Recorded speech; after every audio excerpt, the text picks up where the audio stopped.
Raheem Morris is preparing to lose?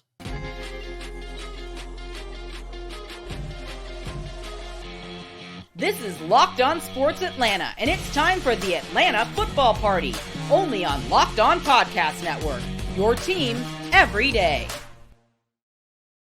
Welcome into the Atlanta Football Party, your home for the best Atlanta Falcons football talk. It's local insight you can't get anywhere but right here at Locked On. I'm your host, Tanisha Batiste. Alongside me are Jarvis Davis and Aaron Freeman. Today's episode is brought to you by GameTime. Download the GameTime app, create an account, and use Locked On code Locked On NFL for $20 off your first purchase. Terms do apply. And of course, the Atlanta Football Party is part of the Locked On Podcast Network, your team every day. So the Falcons have a couple of opportunities this season to serve up a little revenge. And what's bigger in the NFC South other than Kirk Cousins? We'll talk about that. But first, let's talk about whether or not the head guy in charge is prepared to say goodbye when he's just saying hello. What do I mean by that, Jarvis? Raheem Morris was recently asked about his staff of 26 coaching staff, the third largest in the NFL. He told CBS Sports' Jonathan Jones that the Falcons are prepared for the attrition in that staff that might come with success. So for you, what level of success would the Falcons have to have this season in order for them to maybe lose a coach or two after year one?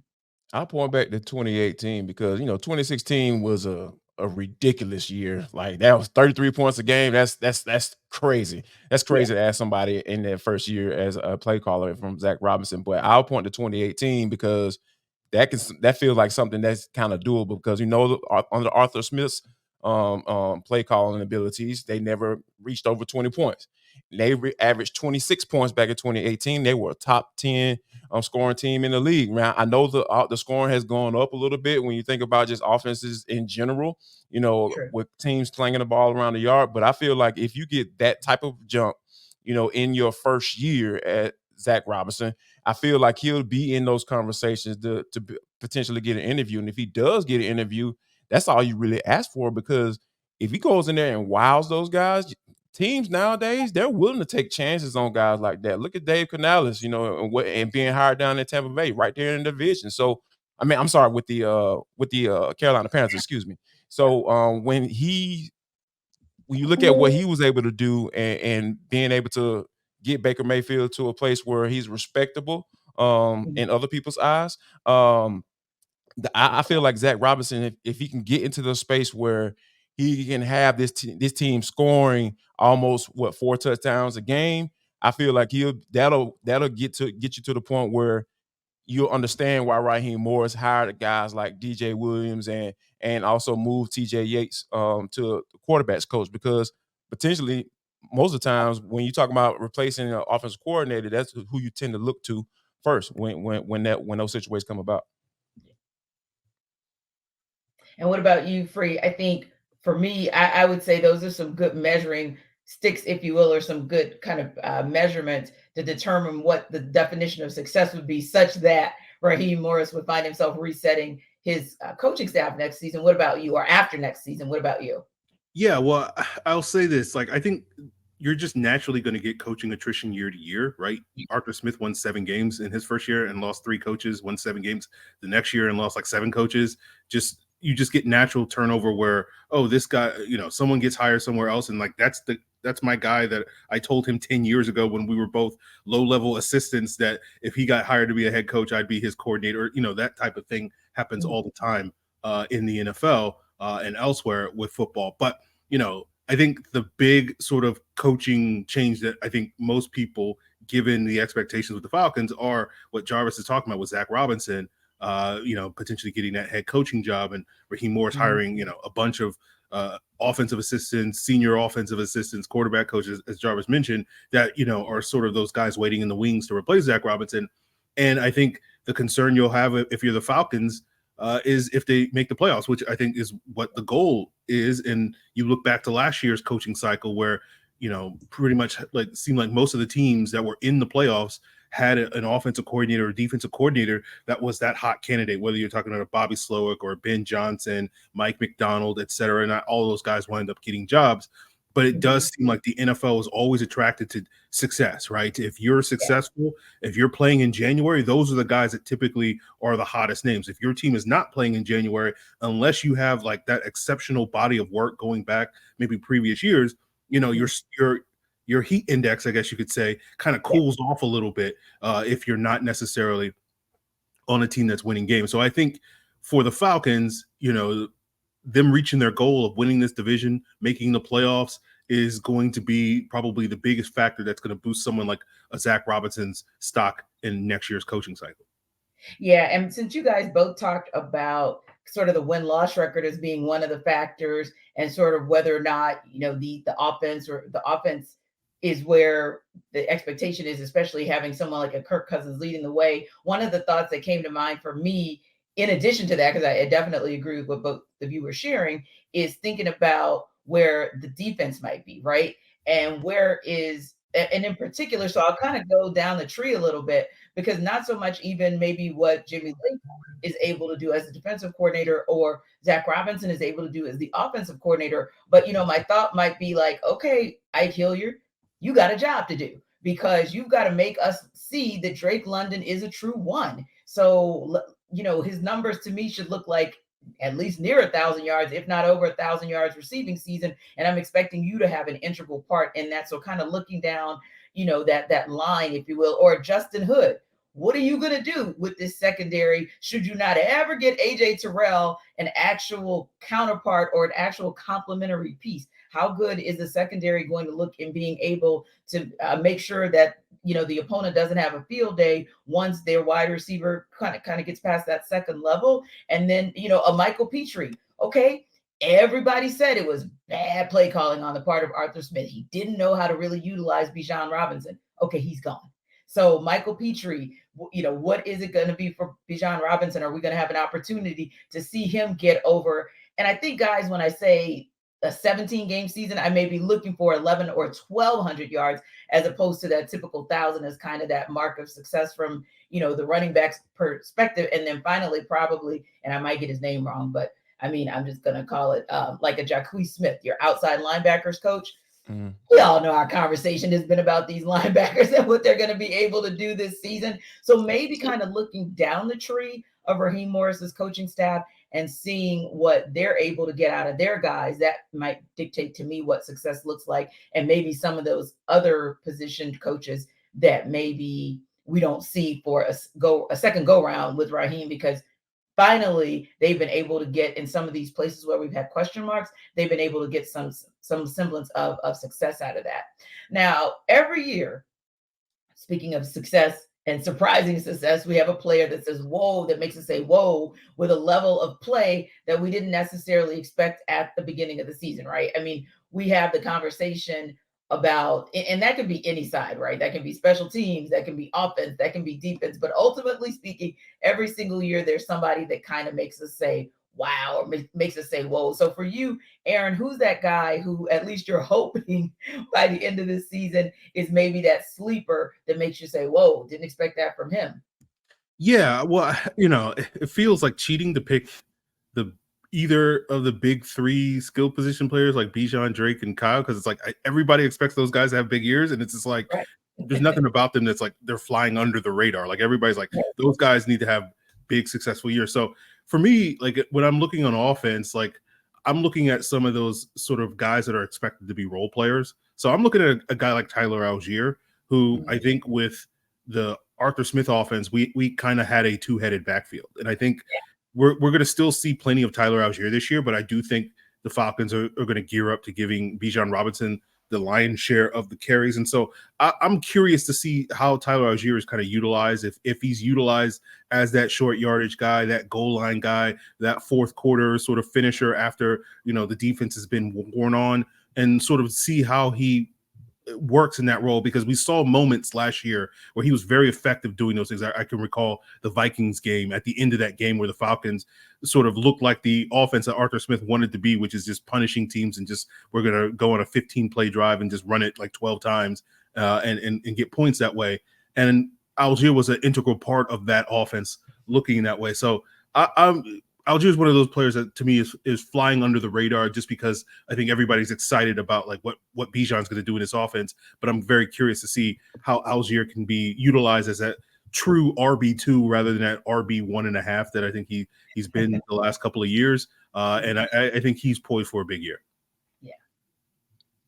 Yeah, and I think to kind of just in line with what Aaron was talking about, just far as when you think about the whole role player piece, because we already know the big dogs on defense. We talked about how Arnold Ebiketie needs to come on and take that next step, right, and get to potentially being a double-digit sack guy. We talked about Jesse Bates and what he's able to do. We saw what he was able to do last year. And being in this new kind of system, like what is his role is going to be? I know what it's going to be. He's going to be a playmaker, right? He got to be able to turn teams over. So, but I think that I kind of landed on a guy that I feel is going to be a role player, and that's Richard Grant. Because if Jimmy Lake is able to find a way to get him on the field, maybe some 3 safety packages, right? Because I really feel that he's a guy that can take the ball away. I just want to be able to see him do it on more of a consistent basis. So for me, I feel like he can be the guy that understands what his role is, understands that he's in another new system, so he has to figure out that role really quickly, and then be able to establish himself as a guy who could take the ball away. And you might not be able to necessarily get that starter type money, contract money, but you'll be able to get a nice contract for yourself because they like you in the role that they put you in this year. Yeah. And I'm going to go with my guy that I always tell you guys about. And I'm interested to see, because we saw flashes. Well, we saw good stuff on special teams, but we saw flashes from his ability to run as well as his ability to be a pass catcher. So I'm excited and intrigued to see and feel like Avery Williams could be that sleeper as long as he remains healthy for this season. I think he could be a nice piece, like I said, both for the special teams, but also for the run game, and maybe seeing what he can do in the pass catcher space there as well. So guys, a revenge is best served cold, and the Falcons have an opportunity to do that this upcoming season. We'll talk about it in the deep dive.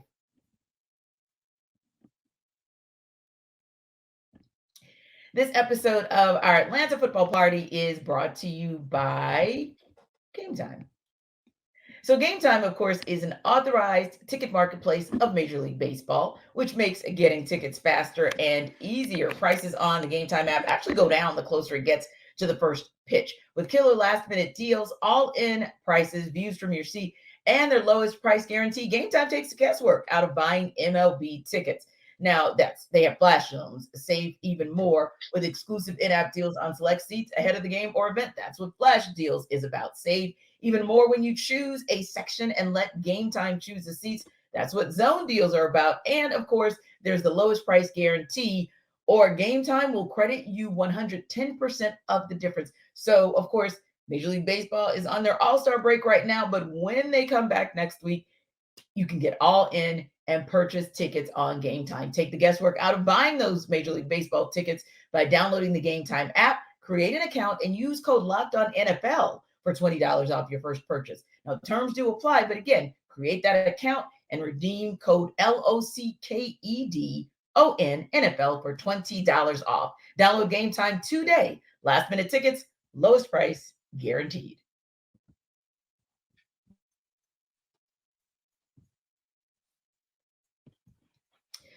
So guys, it's going to be, I think, a fun and intriguing season because there are a couple of these so-called revenge games that maybe fans have circled on their calendars. I'm sure coaches have circled on their calendars, and you maybe have circled on your calendars as well. Now, I have a couple that are intriguing and interesting to me, but certainly if you have one of your own, let us know, let our viewers know, let our listeners know. So for you, Aaron, when you look down the 2017 schedule, once it was released a couple months ago, what kind of intrigued you and you said, ooh, that could be an interesting revenge type of game? Well, I mean, I think the schedule makers did a great job at week 1 against the Pittsburgh Steelers. It's just so many great narratives for that game, right? You got the Arthur Smith, you got Mike Tomlin and the Raheem Morris connection, right? The Falcons went big at quarterback, going out and getting Kirk Cousins. The Steelers went cheap. They went with Russell Wilson and Justin Fields. That was a path that a lot of folks in Atlanta thought that the Falcons should go down. And so, like, I just think that game sets up so well for all the various narratives, and it's it's the tone setter for the season. Like, like I think we all know like how this city will feel about this team in this season. Whether it should be the case, is up to you to decide. But like that week 1 game, if depending on the result of that game, is going to kind of set the tone for the mood of this season. Of hey, we're back, or it's like, oh no, here we go again. That sort of thing. And again, I don't know if it should do that because it's a week 1 game, but it is one of those things where it's just like it's so great in terms of narratives. It's probably the most winnable game of the Falcons' first 4 games. So if you don't win that game, like that's going to be a challenge moving forward, especially given some of the divisional matchups and some of the out of division matchups that they have in that first month. So it's to me, it's the perfect setup as that week 1 Steelers game. You look shocked. Yeah. Did you just say the most winnable? I forgot who the least winnable. I forgot who I was talking to. I'm sorry. Wrong show. I'm sorry. Yeah, I was just wondering why that particular game would be the most winnable game. But no, I'm joking. Because in all honesty, I do understand that the Steelers have that real conundrum at quarterback. Like they say, you have 2 quarterbacks, you have none. So, I chuckle and say, like, how dare you say that about my Steelers? But honestly, trigger. But yeah, no, you're absolutely right, because we don't know what exactly that situation is going to look like under center for them. So it may be an opportunity for a Falcons defense to take advantage of that early, especially because we know what the gauntlet of the first 6 weeks of their schedule looks like. So no, I make a joke, but honestly, it could be the easiest of the games for them to win coming out of the gate, because then they've got the Eagles, they've got the Chiefs, they've got the Saints, although they host the Saints for that first game. And then, of course, they come back with the Bucs. And, so I'll say the first 5 weeks, because I don't know if I would call the Panthers a gauntlet game per se at week 6. Right before you get there. Yeah. Exactly. Yeah. Let's not include them in it. But, you've got a gauntlet for the first 5 weeks of the season. And yeah, that might be arguably the most winnable one for that reason. But then you think about Arthur Smith and what kind of motivation he might have to just show himself, or to show Arthur Blank, hey, I am that guy, right? You made a bad decision of letting me move on. Or Raheem Morris, the quote unquote student, Mike Tomlin, the quote unquote teacher, and what kind of like chess match will those 2 play, if you will? So no, I think that probably is, it's tough because it is a week 1, so everybody may be trying to get their bearings straight, but maybe not so tough in that these teams might have a little bit more knowledge of each other than maybe you normally would have in an AFC North versus NFC South matchup. So yeah, that might be arguably the best revenge game of the season. What about you, Jarvis? I would say that we're talking about revenge, right? Since we're going with the theme of the revenge, kind of follow me here. See if you kind of smell what I'm cooking. So the Atlanta professional team, specifically the Atlanta Falcons, they just don't necessarily get the coverage. I know they haven't deserved it in the past few years now. Let me go ahead and put that out there. But when they are good, it seems like the national media type thing is really something that they don't want to. They almost feel like they have to. You kind of tell, when they are talking like that. So I feel the most important revenge game against the national media, and for them to really establish themselves in 2024, it has to be against the media darling Kansas City Chiefs. We know, I'm sorry, Patrick Mahomes and the Kansas City Chiefs. let me correct myself there. So I feel like if they are able to really go out there and get a win, or even look good against the Kansas City Chiefs, or if that defense, that Falcons defense, can say, hey man, I'm tired of being talked about as the weak part of this of this team. I want to be able to say, you know what, we're going to come out here and show you what type of defense we're going to do, Jimmy Lake. If you want to get your name in the conversation, as far as being the head coach in this league, how about going out there again in prime time and shutting Kansas down? So I feel like overall, a lot of statements can be made with this Kansas City Chiefs matchup, especially since it's early in the season. We know how those things work, right? Early in the season, people change narratives so fast. I'm like, oh my God, ain't nobody paying attention to the Falcons did it. Mess around and get a win against the Kansas Chiefs. Oh my God, they're gonna win to the Super Bowl. So I think that a perfect revenge against the national media and for the Raheem Morris to say, you know what, we're here and we're not going anywhere. It's that matchup against Patrick Mahomes and the Kansas City Chiefs. So Free, we see what triggers Jarvis. Anything that relates to the national media and their disdain and disregard for the Atlanta Falcons is the trigger piece for Jarvis. But you're not at least try to hide it, Right? No. You're not wrong. You're not wrong because, as you guys know, I have a national radio show that I do. And on that show, one of the things that we're doing for the summer or the month of July is NFL Rank 'em. And the first rank 'em, and so what happens is we start on that Friday or that Saturday morning. And from the Saturday morning show until the last show on Sunday night, every show has to do the same rank 'em. So my Saturday show is off on Sunday. So the Saturday show did NFL Rank 'em. And the Rank 'em this past weekend was your top 5 fan bases. When I tell you that the Falcons were nowhere to be discussed, but when I tell you I put the Raiders, and because I could only do 5, so I put the Raiders and ended up putting the Chiefs as my honorable mention. Got so many calls across the country from Raider Nation because they thought they should be in the top 5, and Chiefs thought Arrowhead, they should be in the top 5. But that Falcons base is always so quiet, right?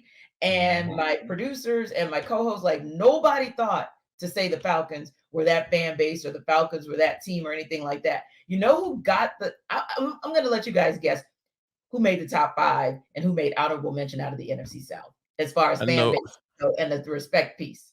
Probably Steelers and Packers, probably. No, NFC South. Now Steelers were number 1 on everybody's list, of course. But the Packers made the top 5. But I was asking you out of curiosity, who do you think made the top 5 of most people's lists from the NFC South? Probably had to be Saints, I would think. Yep, that's exactly who it was. Yeah. So I thought about when you said revenge and respect, the Saints, even with a Kirk Cousins being here, because of the fact that they're the long-suffering but the most dedicated fan base, that's the team that kept coming up. So I do think you have an opportunity for revenge. Real quick, just want to give you guys 2 other games that came up and I thought were interesting, and then we'll wrap. And that is, of course, Falcons versus Cowboys in Week 9, because that pits Kirk Cousins against his former coach Mike Zimmer, who of course is now the defensive coordinator with the Cowboys, and that relationship did not end well. And they did not have the greatest run when they were together in Minnesota. And then, of course, the obvious, Week 14, Falcons at Vikings. Kirk Cousins says, hey, it's no sweat off his chest because he didn't part ways with the Vikings in a negative way. But this is still, if nothing else, a revenge game because, hey, you got our QB, and B, by Week 14, maybe this is one of those games that decides who might get a wild card spot or maybe helps to decide the division for both sides of the football for both of those guys. Speaking of Kirk Cousins, we'll tell you what's big in the NFC South other than the guy under center for the Falcons and what's next.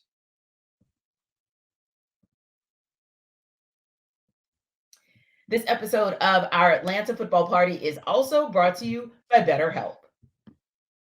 So think about this. We're at a point where we're actually a little bit over midway through the year, right? And you might be thinking of how this year is going for you. Do you feel like you're where you're supposed to be? Are you looking around to see where others are and saying, I'm not there yet? Well, that's because we live in a society where comparison culture reigns. It's always about looking at social media to see what someone else might be doing, or maybe in your text chain or your group text or whatever. But you got to be careful not to get caught up in that, because it's the thief of joy, comparison is, and it's easy to envy other people's lives, or at least the life they present to you. So it might not look like you have it all together. It might look like they do, but be careful about that reality because they probably don't. But therapy is the more important thing that can help you to focus on what you want, focus on what you have instead of what others want and what they have, so you can start living your best life. And how do you do that?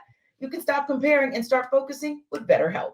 Visit BetterHelp.com/lockedon today to get 10% off your first month. In fact, if you're thinking of starting therapy, BetterHelp is where you need to begin. It's entirely online, designed to be convenient, flexible, and suited to your schedule. So again, visit BetterHelp.com/lockedon today to get 10% off your first month. Just fill out a brief questionnaire to get matched with a licensed therapist and switch the therapist to no charge at any time if that person's not working for you. BetterHelp.com/locked-on. BetterHelp for a better rest of your 2024.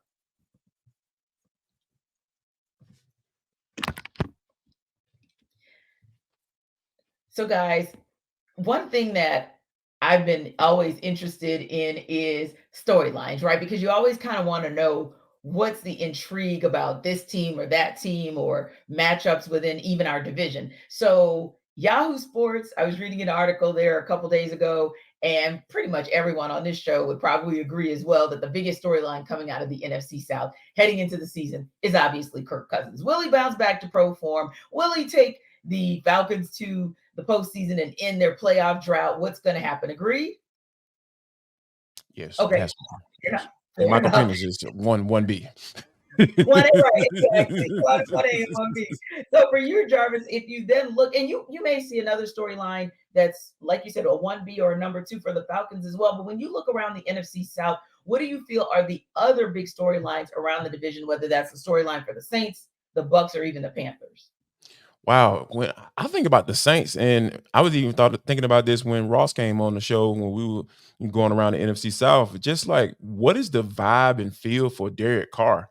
Do they feel like he can be a guy that he was paid to be, which is to be the starter for the next few years and get this team that's, I feel like it's kind of on the downside of whatever potential they have, just from a talent standpoint and a roster building standpoint. So I'm interested to see what Derek Carr brings to the table, because he had his first year last year. It was okay, fine, average, right? Which is kind of falls into what we feel or how I feel about Derek Carr as a quarterback overall. But I feel like that wasn't what he was brought in to be, because it seemed like it was a little bit more so. The expectation was a little bit higher than what I feel Derek Carr is able to bring to the table. So I'm interested to see what he looks like in year 2. Now that they got a new offensive coordinator as well. So those are some of the things that I feel like is going to be big storylines: quarterbacks, offensive coordinators in first year. Like, what are you going to do with those vet quarterbacks that, could potentially, because we know the NFC South is pretty much up for grabs. Yeah, and going back to the Saints as well, I agree with you in terms of the storyline for them, and kind of all of the sub storylines that you just mentioned is what, if anything, can be done to save Dennis Allen's job? Because I think that most people think he is. Yeah, it is. He's one of the coaches in the league who is on the hot seat, probably one of those top 3 or top 5 who's on the hot seat, because the Saints, as awful as they've been as a franchise, the stage that was set for them and the standard that was set for Sean Payton, now there's an expectation for you to at least get within earshot or get within striking distance of what Sean Payton was able to do. And Dennis Allen has had this team, I don't even know if I want to say middling, because maybe the NFC South keeps everybody middling. But right. I think that, everybody's always in it until about the last 2 or 3 weeks of the season. But I think because of the standard free that's been set with the Saints, I think my storyline, at least for the Saints, and we'll come back to Bucs and Panthers in a second, but for the Saints, I think that's my storyline, because Dennis Allen has just been, to me, a coach that has not even kept them afloat. It's not, I can't even say it helped them to excel, but I think they've actually taken a step back as a program, as a franchise, as an organization. And I believe my storyline is whether or not he not only saves his job, but whether or not he can even get through the season without losing it. Yeah, I think that is a great point. Like, we know Dennis Allen's a very good defensive coach. That Saints defense has been, consistently a top 10 unit pretty much every year he's been there. I think this is like year 8 of him being there. But the struggles of the Saints are on offense, right? And I heard someone talk about this the other day, and I can't remember where I heard it from. Was basically the idea that Sean Payton was there from like 2006 to like 2019, 2020, whatever it was. And then the replacement on play caller, and he was calling plays all that time, and the replacement was Pete Carmichael, who was there the whole time. So basically, I think someone basically said it's 18 years of the same offense that the Saints have had. And now they're bringing in a new play caller in Clint Kubiak to kind of bring in new ideas and change how they run things offensively. And is that the thing that, gets that offense to a level comparable to where the Dennis Allen has the defense? And if that's the case, then, that's a team, and you're talking about saving his job. And I think that's the interesting thing about the NFC South this year is like every team has a new offensive coordinator. And like to me, the biggest stories on all these teams is how does the new OC mesh with the quarterback that they have, right? With Carolina, Dave Canales had a lot of success with Baker Mayfield last year. He's going to Carolina to kind of raise the floor for Bryce Young, right? To see if that offense is viable, if he's a viable quarterback that they can continue to build around, or are we going to be talking about them in the same way that we talked about the Chicago Bears this offseason, where it's like, oh, you gave Justin Fields a couple of years and then you moved on, right? And then like with the Bucs, right? Dave Canales leaves. That was a great working relationship that he had with Baker Mayfield last year, and now they have Liam Cohen, another Sean McVay protege. How do those guys mesh offensively, right? Cohen worked, I think, with Baker for that 6-game run that he had with the Rams and whatnot. And so that's one of those things that I think is going to be fascinating to watch this season, because I think when you look at this division, like whichever team, quarterback, OC, play caller, whatever you want to call it, they get on the page the earliest in the season, that team's probably going to have the biggest advantage to winning this division, because I do think in a lot of ways, how good your offense is going to be is kind of be the deciding factor to who comes out on top in the NFC South. And Jarvis, you kind of threw out a little bit of the storylines for you that might be the biggest for the Bucs and Panthers, but just wanted to kind of go back to that. And for you, what are the biggest? And I heard Free talk about Bucs, so maybe let's go there first, because he talked about Baker Mayfield and kind of what we might see out of him now that his quarterback whisperer is gone. What's maybe your biggest storyline coming out of that Bucs organization? Is Todd Bowles going to survive? Because it seems like he's just a placeholder. Right. Like, like nobody respects Todd Bowles as a head coach. I mean, I kind of get it, because you never know where he's kind of like one of those in-between guys. You never really know how he really feels about things, because that's just his demeanor and who he is as a person. But it just seems like nobody is expecting him to be around for a long time. It's almost kind of like the Glazers are just waiting. Please have a bad season so we can have justify firing you behind and get you up out of here, because we know Bruce Arians was the reason why he took over as head coach, and not necessarily who they hired, right? So I think that, and Arians was very, very, man, can we give Bruce Arians a little love? Hey man, y'all gotta respect what that man does. He is very intentional about diversity, and making sure that these people get the right opportunities. And he was very intentional about Todd Bowles taking over as a head coach. So, but but the one thing about it, once you get it up, you have to, take advantage of that bad boy. And I think that if Todd doesn't take advantage of it, I feel like the Bucs as an organization will be ready to replace his behind. Free, what's the biggest storyline coming out of Panthers camp? Yeah, it's basically, is Bryce Young any good, right? That's like he was the number one pick. I won't say everybody thought he was the better quarterback, but probably more people thought he was the better quarterback in that draft class over C.J. Stroud and Anthony Richardson. And we didn't get a full season of Anthony Richardson, but we saw flashes of him. And that gives a lot of folks in Indianapolis a lot of optimism this upcoming season. We obviously all saw what C.J. Stroud did, having one of the best rookie seasons we've seen in a long time in this league. And Bryce Young had one of the worst rookie seasons we've seen in a long time. Like, I think you got to go back to like Jared Goff's terrible rookie season under that last year of Jeff Fisher before you have something comparable to what we saw from Bryce Young last year. And so you saw the very next year after Jared Goff had that terrible rookie season, they hired Sean McVay, and they instantly became a top 5 offense under Sean McVay. And, I'm not going into this season with those expectations for Carolina, but it is one of those things, like you could see, the floor for that team get raised considerably if you can just get to a competent, functional offense that makes your, franchise quarterback look like he belongs in this league. Because I think that's kind of the big question is like, did Carolina absolutely whiff on that draft pick? And then, losing the number 1 pick from this past year with Caleb Williams, there's going to be, some comparison there for the future. I'm certainly not upset that Caleb Williams is not in the division. So it's one of those things where it's like, yeah, I think that's the kind of the big story is how good is Bryce Young? Is he legit?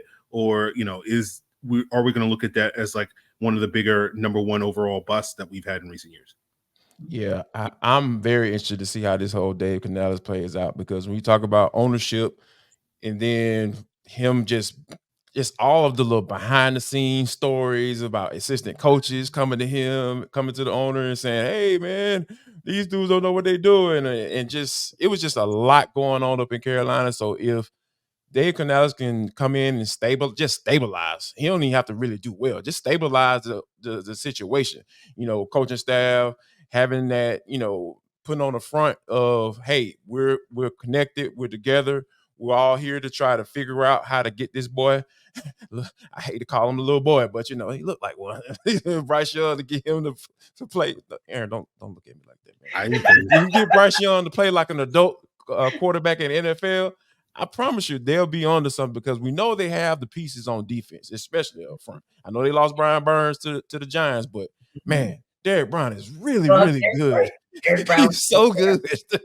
So yeah, but I think that Canales can do something to stabilize that situation over there in Carolina. I feel like that'll be a huge storyline coming in the 24 season. Well, I got to tell you, the thing that made me most excited about this conversation is the fact that when we went around the NFC South and talked about biggest storylines, everybody else is on fire. Everybody else is on the hot seat in some way, shape, or form, whether it's a coach, a player, or both. Not the case for the Atlanta Falcons coming in the 2024 season, and that should be something that's very, very encouraging to the Falcons faithful. Thanks to our everydayers for making the Atlanta Football Party your first listen of the day, and be sure to stop by Locked On Falcons for your second listen, and also be sure to like and subscribe to our YouTube channel. We're free and available wherever you download your podcast. We'll see you tomorrow on the Atlanta Football Party, the Dogs edition.